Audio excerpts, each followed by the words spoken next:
রোষের মুখে পড়তে হলো বাম কৃষক নেতাদের।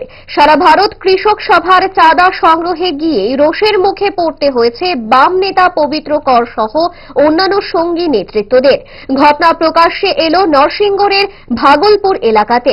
চাঁদা সন্ত্রাস বন্ধ হলেও এখনো যে চাঁদাবাজের রমরমা অভ্যাস পরিত্যাগ করতে পারেনি বাম নেতৃত্ব, তার জলজ্যান্ত দৃশ্যই দেখালো ভাগলপুর। রীতিমতো রোষের মুখে পড়ে যান। রক্ষার চেষ্টা করতে দেখা গেল টিম পবিত্রের।